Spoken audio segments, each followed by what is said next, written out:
Muito bem, seguindo então aqui na disciplina de bases da farmacologia clínica, lembrando que na última aula nós trabalhamos aí com o conceito, né, de agonistas, antagonistas, afinidade, eficácia, atividade intrínseca e tipos de antagonismo. E um tipo de antagonismo que eu trabalhei com vocês foi o conceito lá de antagonismo competitivo reversível.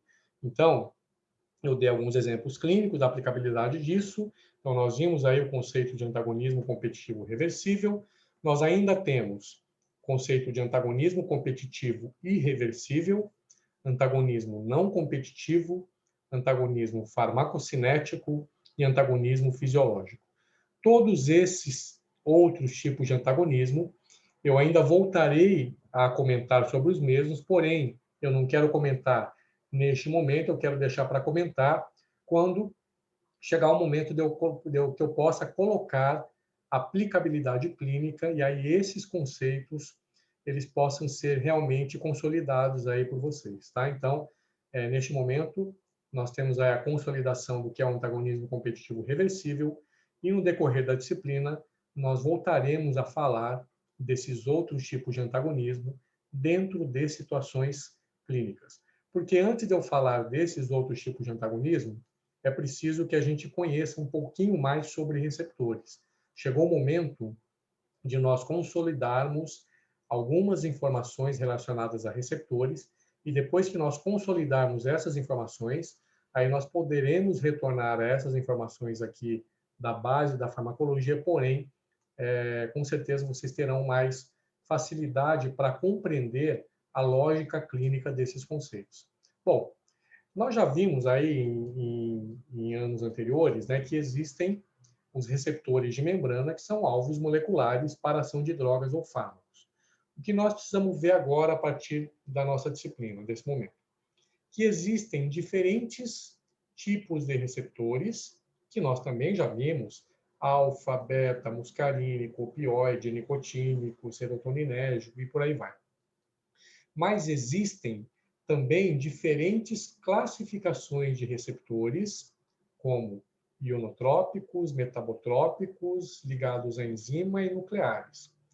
Estas diferentes classificações determinam diferentes mecanismos farmacológicos. Então, nós temos uma linha de receptores chamados de receptores ionotrópicos, que são receptores que estão acoplados diretamente a canais iônicos. Então, eu tenho isso aqui, ó, um receptor de membrana, e junto ao receptor de membrana eu tenho um canal iônico. Seria algo assim, ó. Aqui está o receptor, e junto a ele eu já tenho um canal. Toda vez que eu tiver um agonista ou um antagonista sobre o receptor, a influência desse agonista ou antagonista será diretamente sobre este canal iônico. Então, isso vai gerar um tipo de mecanismo de ação farmacológico. Exemplos de receptores ionotrópicos. Receptor nicotínico é um, receptor do GABA é outro, e nós voltaremos a falar desses receptores em outros momentos. Nós temos também os receptores que estão acoplados ou ligados a enzimas. Então, eu tenho aqui um receptor e diretamente a ele tem uma enzima, que isso vai gerar um diferente mecanismo de ação farmacológica. Então, é diferente aqui do ionotrópico, onde eu vou ter isso aqui, ó. Aqui está o receptor e aqui eu vou ter a enzima. Então, a ação de um agonista ou de um antagonista vai ter uma influência direta sobre esta enzima, que, consequentemente, terá uma influência direta na sequência do mecanismo. Um exemplo mais clássico aí de receptor diretamente acoplado à enzima são os receptores para insulina. Se vocês olharem lá atrás, quando nós estudamos diabetes, nós temos lá a insulina, que acopla ao seu receptor, podendo ser um mediador fisiológico ou um medicamento. E aqui eu vou ter uma enzima, que é a enzima TK. Essa insulina, que é agonista do seu próprio receptor, acaba estimulando a enzima TK, e isso vai gerar uma sequência de mecanismos para promover a queda da glicemia sanguínea.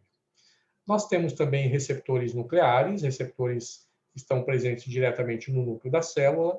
Nós trabalhamos bastante isso no ano passado, quando nós falamos de corticoides.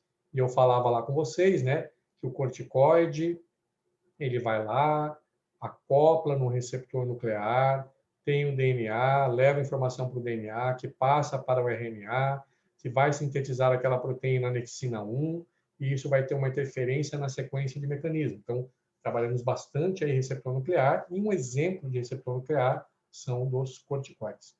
E nós temos os chamados receptores metabotrópicos. Receptores metabotrópicos são receptores que estão acoplados a uma proteína chamada de proteína G. São receptores acoplados à proteína G. Então, eu tenho um receptor aqui de membrana, e junto a este receptor, eu tenho aqui a presença de uma proteína que é chamada de proteína G. E a presença aqui de um agonista ou de um antagonista vai trazer uma influência direta sobre essa proteína G e, consequentemente, em toda a sequência de mecanismo, que é o que nós estamos vendo aqui, por exemplo. Vejam, eu tenho aqui um receptor de membrana, eu tenho aqui uma substância acoplada no receptor de membrana, e eu tenho aqui uma proteína G que está diretamente acoplada a esse receptor. Toda vez que eu falar em receptores de membrana, eu estou falando de receptor de membrana acoplado a uma proteína G, eu estou falando de receptor metabotrópico, receptores metabotrópicos. Exemplos, receptores alfa, beta e muscarínico, que nós já vimos lá no ano passado, simpático e parasimpático, são todos classificados como receptores metabotrópicos. Então, o que nós vamos estudar mais a fundo a partir de agora são justamente os receptores metabotrópicos, receptores acoplados à proteína G. Bom? Bem, aqui eu tenho um esqueminha que mostra mais essa proteína G. Ó, aqui está o receptor de membrana, né? Este é o receptor de membrana. Aqui está a membrana celular, aqui está o receptor. Aqui eu tenho um ligante, que pode ser um agonista ou um antagonista. E aqui eu tenho a proteína G.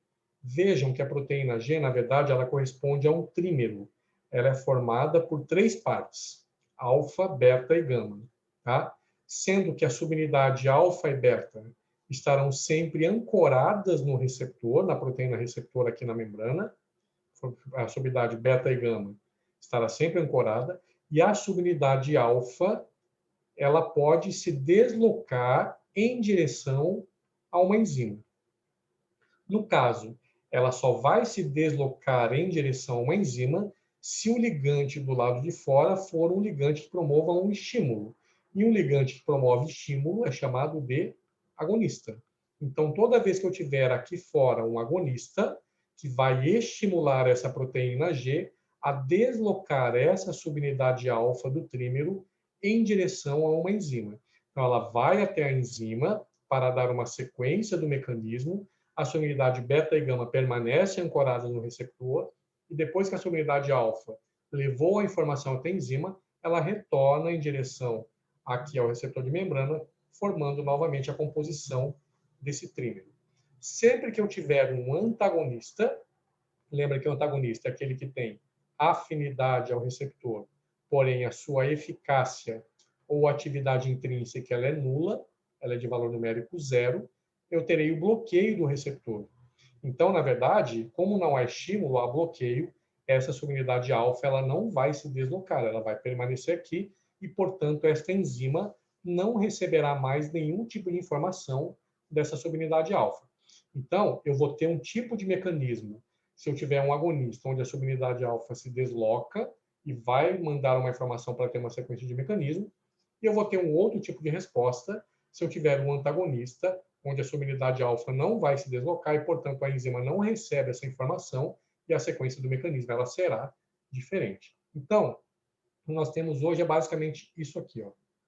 Uma membrana celular, onde eu tenho lá um receptor de membrana, e aqui eu vou ter uma proteína G, que é um trímero. Ela tem 3 subunidades, gama, beta e alfa. Se eu tiver aqui do lado de fora um agonista, que é aquilo que tem afinidade, uma eficácia positiva, haverá um estímulo para essa subunidade alfa deslocar-se e ir em direção a uma enzima, para levar a sua informação até a enzima. E daí para frente, essa enzima vai dar uma sequência no mecanismo. Se eu tiver esta situação agora, onde eu vou ter aqui um receptor, onde eu tenho um antagonista, que é aquele que acopla porque tem afinidade, mas a sua eficácia é nula, é zero. E aqui eu tenho a proteína G, aquele trímero, onde eu tenho a sua unidade gama, beta e alfa, porém, como eu tenho um antagonista, não tem estímulo para a sua unidade alfa, ela não se desloca. Então, a enzima não vai receber essa informação da sua unidade alfa e ela vai dar uma sequência de mecanismo que é diferente dessa que vinha acontecendo aqui no caso do agonista.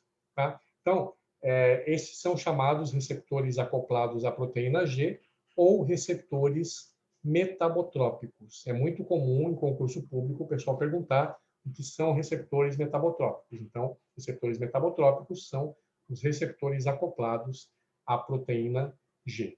E aí, para nós entendermos bem isso, nós precisamos voltar naquelas tabelas do sistema nervoso autônomo simpático e também na tabela do sistema nervoso autônomo parasimpático. Eu vou começar aqui da tabela do sistema nervoso autônomo simpático, onde nós já trabalhamos lá no ano passado a ação do neurotransmissor, que é a noradrenalina. Esta noradrenalina é um agonista de receptores alfa-1, alfa-2, beta-1, beta-2, e nós sabemos que tem o beta-3 também, porém nós não temos muita aplicabilidade clínica no receptor beta-3. A noradrenalina é um agonista, um mediador endógeno neurotransmissor, que acopla nos seus receptores, que estão presentes lá nos seus locais, então alfa-1 no vaso, alfa-2 no neurônio pré-sináptico, o beta-1 no músculo cardíaco, o beta-2 no músculo esquelético, o beta-2 no músculo liso pulmonar, o beta-2 no músculo uterino, no fígado e também nos rins. Qual é a consequência? Então, aquilo que nós já vimos ano passado, vasoconstrição, elevação do débito cardíaco, tremor muscular, broncodilatação, relaxamento do músculo uterino, elevação da glicemia, maior retenção de sódio e água. O que há de diferente esse ano?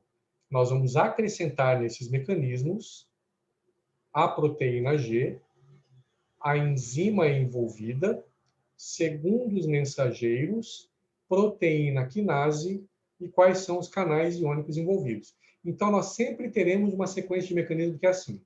Eu tenho a membrana celular, eu tenho lá um receptor de membrana. E aqui eu tenho uma proteína G, que é um trímero, onde eu tenho 3 subunidades: gama, beta e alfa. Essa subunidade alfa, ela pode se deslocar se ela for um agonista ou permanecer aqui se tiver um antagonista. Essa subunidade alfa é quem tem uma relação direta com a enzima que está aqui.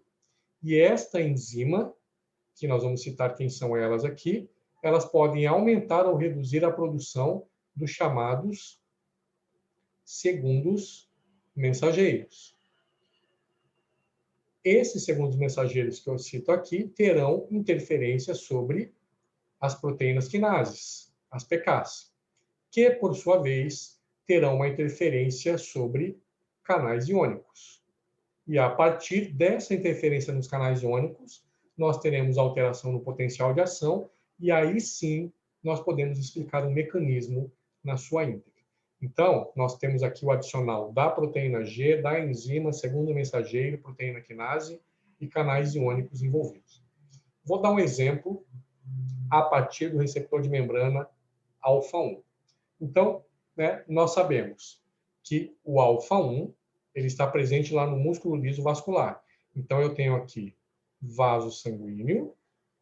Eu sei que ao redor desse vaso eu tenho musculatura lisa vascular, então, músculo liso vascular. E eu sei que aqui está o receptor alfa-1. Quem acopla sobre alfa-1 é a noradrenalina, que é o neurotransmissor.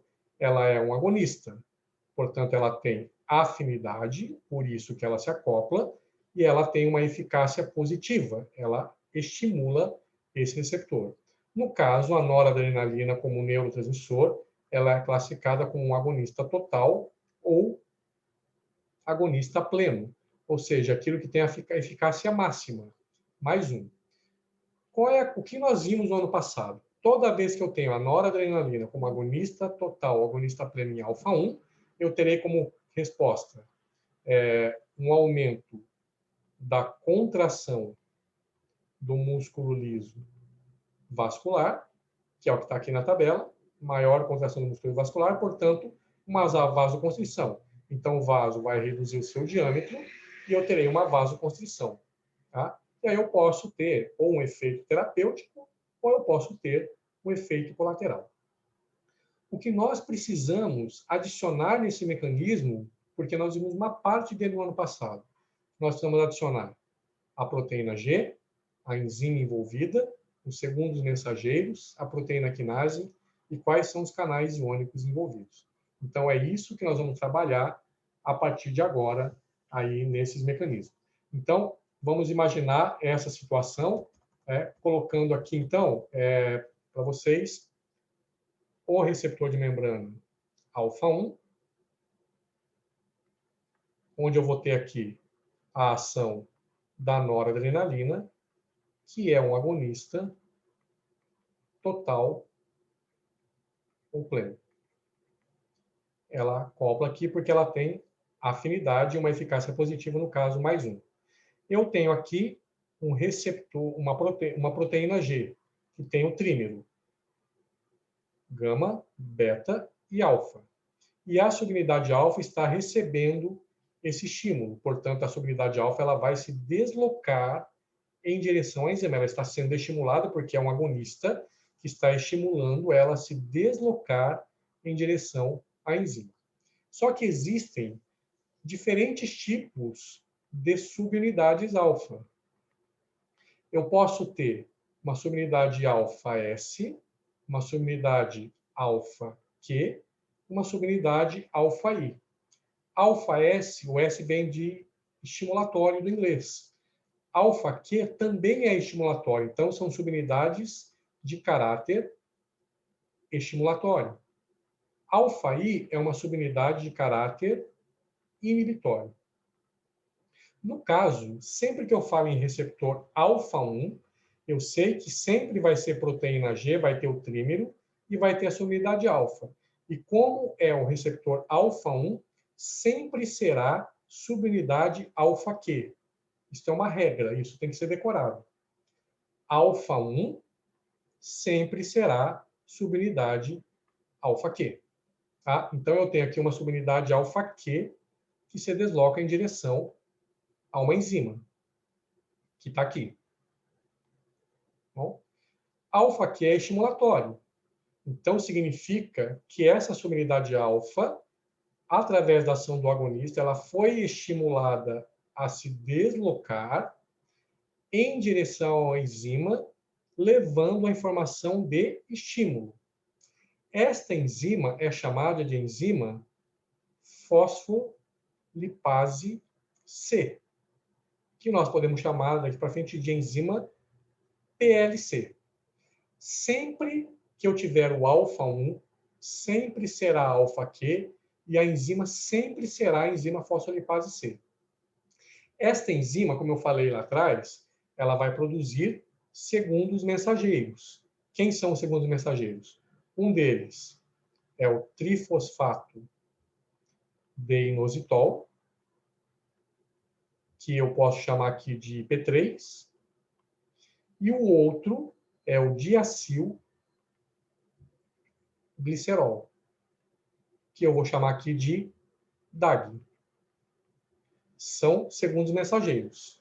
IP3 e DAG são segundos mensageiros. Tá?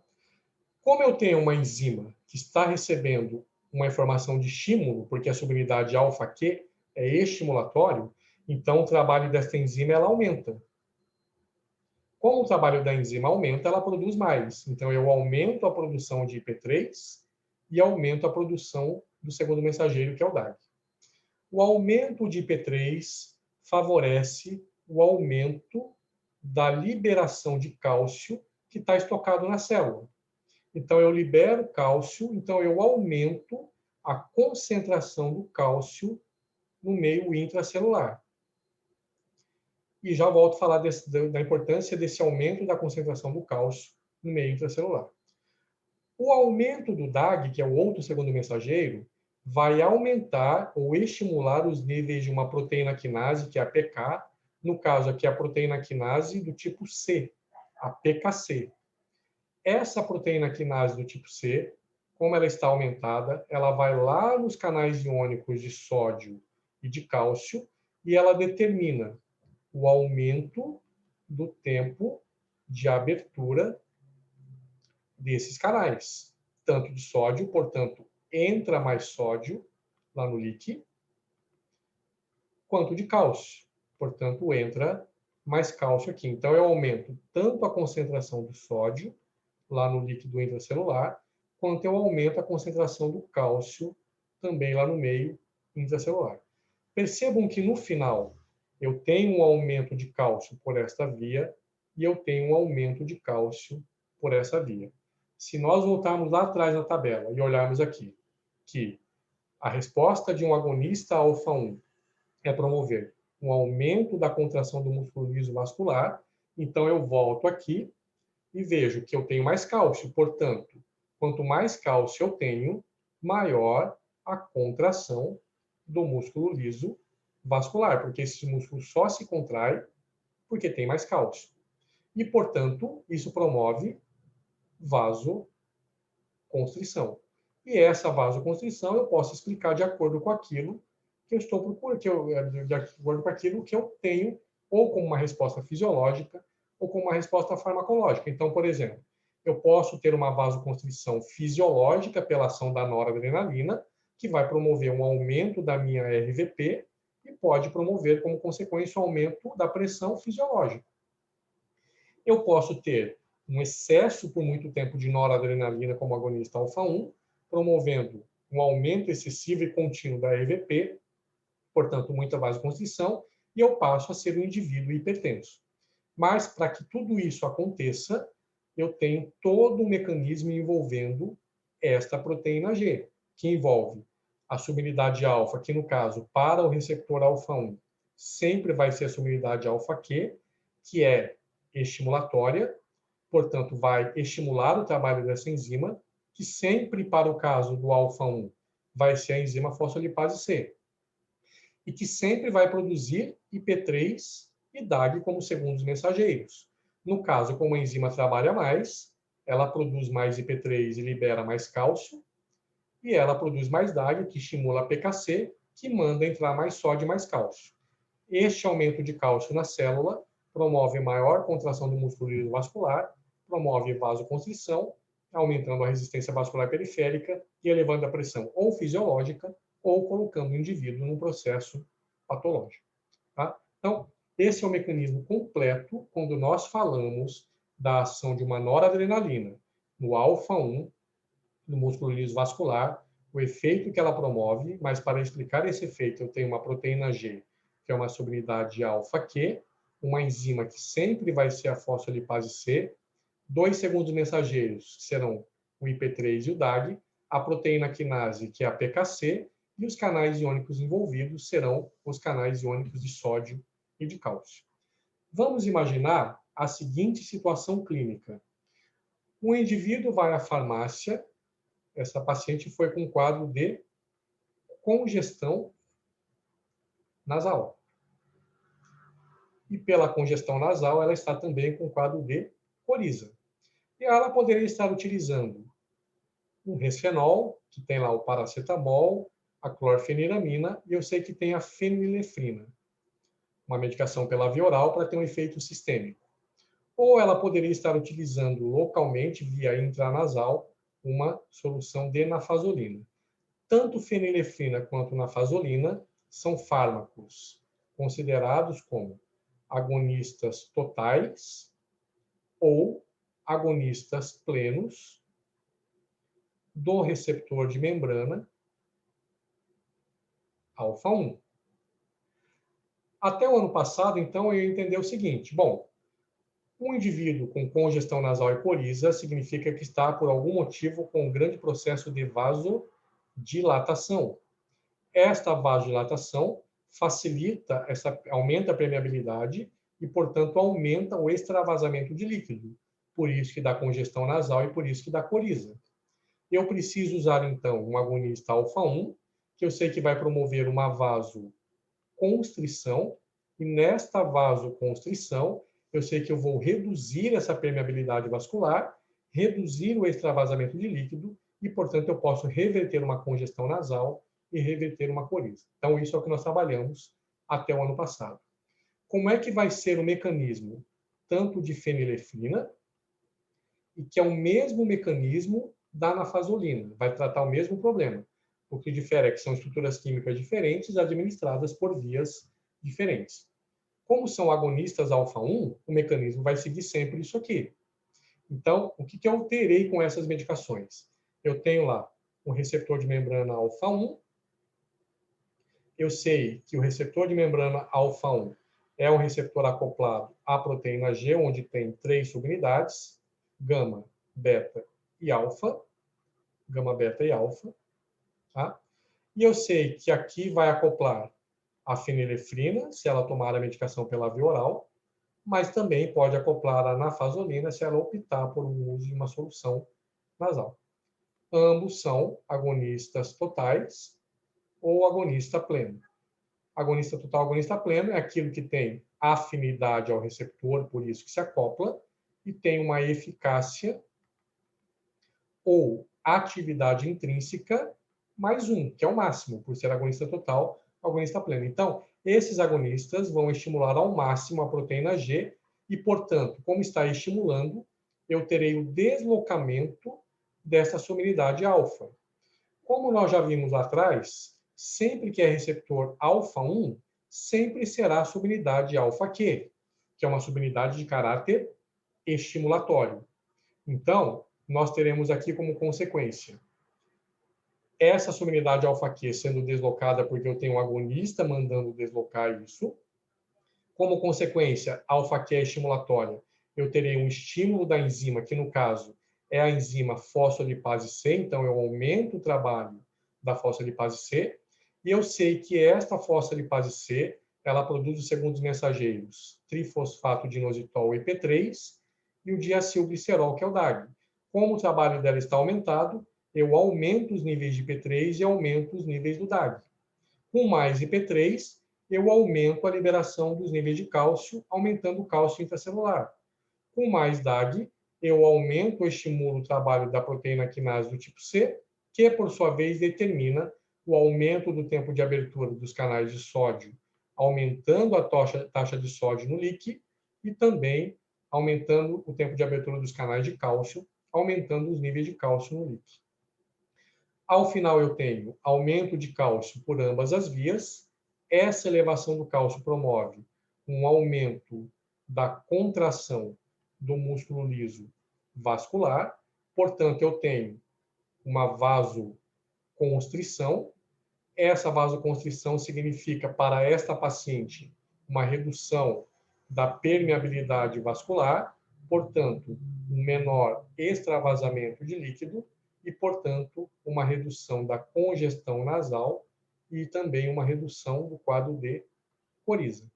Então, a partir deste momento, eu tenho um mecanismo de ação completo de dois princípios ativos, 2 fármacos, que atuam no mecanismo via proteína G, ou seja, atuam em receptores metabotrópicos. Sempre que eu falar em alfa-1, sempre será essa sequência aqui de mecanismo. Vamos imaginar que esta paciente que tomou esta medicação, ela teve a melhora da congestão nasal, porém, ela teve um aumento da pressão arterial logo que fez o uso, por exemplo, de uma fenilefrina pela via oral. Eu teria o mesmo mecanismo farmacológico até a vasoconstrição. O que vai mudar daqui para frente é que eu terei um aumento, uma vasoconstrição, com um aumento da resistência vascular periférica e um aumento da pressão arterial. Mas o mecanismo para explicar essa alteração de pressão seria o mesmo, via receptor alfa-1, proteína G, subunidade alfa-Q, PLC, IP3, DAG, PKC e cálcio no final. Tá? Então, é assim que nós vamos descrever o mecanismo de ação farmacológico de todos os fármacos que nós trabalhamos com proteína G daqui para frente. Vamos imaginar que eu tenha uma outra situação. eu tenha um paciente utilizando uma medicação que é a prazosina. A prazosina, eu sei que ela é um antihipertensivo. E essa prazosina, para ser um antihipertensivo, ela atua como um antagonista de receptor alfa-1. Se eu pegar o alfa-1, eu sei que vai ser sempre alfa-1, eu sei que aqui tem proteína G, eu sei que a subunidade é alfa-Q, eu sei que a enzima envolvida é a fosfolipase C, os segundos mensageiros são IP3 e DAG, eu sei que tem a proteína quinase do tipo C, e eu sei que no final isso vai ter uma relação com cálcio. Esta é a ordem do mecanismo de ação de qualquer fármaco que atue no receptor alfa-1. Então, teria aqui, né, olha, o alfa-1,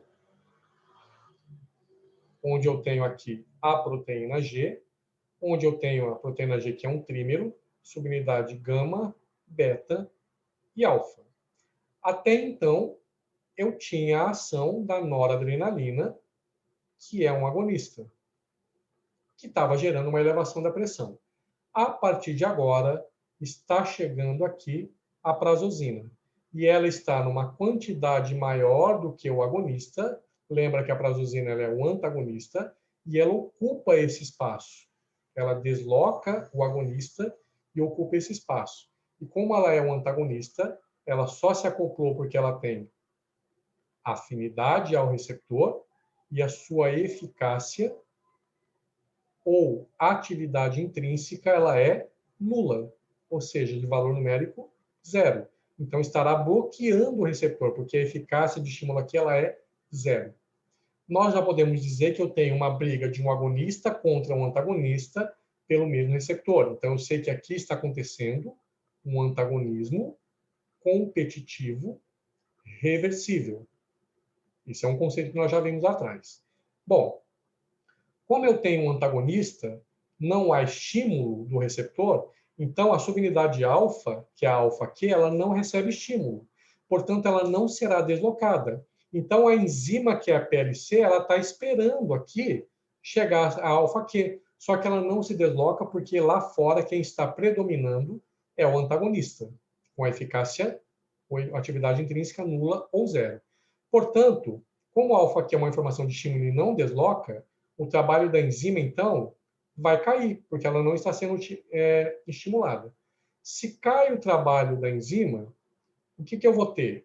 Enzima trabalhando menos, PLC trabalhando menos, redução da produção de IP3 e redução da produção de DAG, que são os dois segundos mensageiros.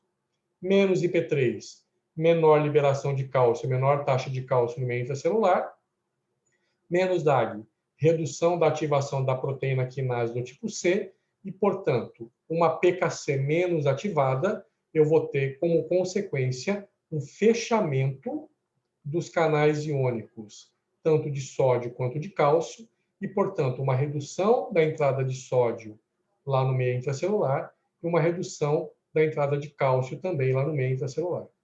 Como eu tenho menos cálcio no final, por ambas as vias, ao invés de eu ter uma maior contração da musculatura lisa vascular, eu passo a ter um relaxamento desse músculo liso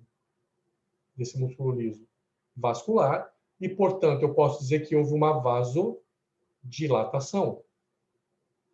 Essa vasodilatação significa queda na resistência vascular periférica e, portanto, redução no valor da pressão arterial. Então, esse é um mecanismo antihipertensivo de uma prazosina, que envolve toda a sequência de mecanismo via proteína G, portanto, o receptor metabotrópico. Suponhamos que a paciente esteja tomando a prazosina e comece a reclamar de dor de cabeça e também reclame de congestão nasal. Eu posso atribuir a este mecanismo da vasodilatação, todo esse mecanismo, essa vasodilatação promovendo esses dois problemas que seriam dor de cabeça e congestão nasal, eu poderia explicar por esse mecanismo. Então, o que nós vamos trabalhar daqui para frente serão todos os receptores, tanto do sistema nervoso autônomo simpático, no caso que eu citei como exemplo, o alfa-1 tem essa sequência de mecanismos, proteína G alfa-Q, PLC IP3, DAG, PKC, canal de sódio e cálcio. Agora, quando eu pego um receptor alfa-2, eu já tenho uma proteína G alfa-I. Lembra, alfa-I é subunidade inibitória. A enzima aqui envolvida já é outra. É a enzima adenilato ciclase, que é a C. O segundo mensageiro já é outro. Adenosina monofosfato cíclico, AMP cíclico. A proteína quinase também é outra, que é a proteína quinase do tipo A, que vai interferir no final sobre canais de sódio e de cálcio. Se eu pegar os receptores beta, beta 1 e beta 2, vejam que todos eles eu terei proteína G sob unidade alfa-S, que é de caráter estimulatório, S de estimulatório.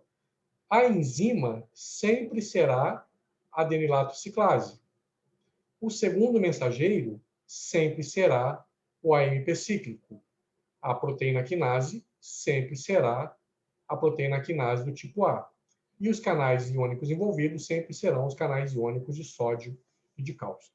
Então, daqui para frente, além de relembrar aquilo que vocês já memorizaram até aqui, né, os efeitos, né, é necessário também memorizar qual é a proteína G envolvida, qual é a enzima envolvida, quais são os segundos mensageiros, qual é a proteína quinase e quais são os canais iônicos envolvidos. Isso caberá para a tabela do sistema nervoso autônomo simpático, mas também caberá para a tabela do parasimpático, onde vamos trabalhar com M2 e M3.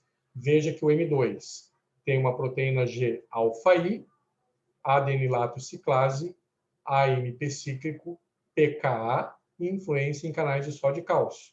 Quando eu falo em M3, eu estou dizendo que sempre será a proteína G subunidade alfa-Q é estimulatório, a enzima sempre será a PLC, os segundos mensageiros sempre serão IP3 e DAG, proteína quinase sempre será a PKC e os canais iônicos envolvidos sempre serão os canais iônicos de sódio e de cálcio. Então, será necessário também memorizar essa tabela a partir dessa parte aqui dos mecanismos envolvendo a proteína G.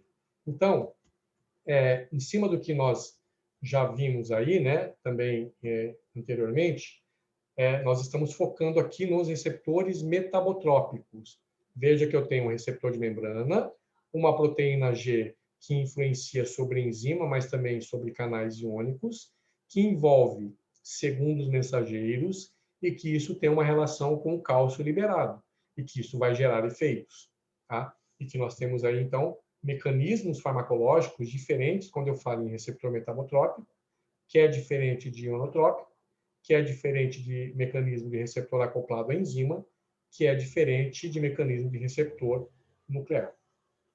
Então, eu vou finalizando então essa nossa aula e a partir das próximas aulas eu darei sequência naquela tabela para a gente trabalhar todos os tipos de receptores, alfa 1, alfa 2, beta 1, beta 2, M2, M3. Quais são as proteínas G envolvidas? Se é G-alfa-S, se é G-alfa-Q ou se é G-alfa-I. Quais são as enzimas envolvidas? Se é PLC, ou se é fosfolipase C, ou se é adenilato ciclase. Quais são os segundos mensageiros? Se é IP3 e DAG, ou se é o AMP cíclico. Quais são as proteínas quinases? Se é uma PKC ou se é uma pKa. E no final, tudo isso vai acabar culminando nos canais de sódio e de cálcio, que vai mexer no potencial de ação da célula, e aí sim nós podemos explicar os efeitos terapêuticos completos, os mecanismos farmacológicos na sua totalidade dos medicamentos que nós vamos trabalhar durante esse semestre. Finalizo então essa aula, um abraço a todos.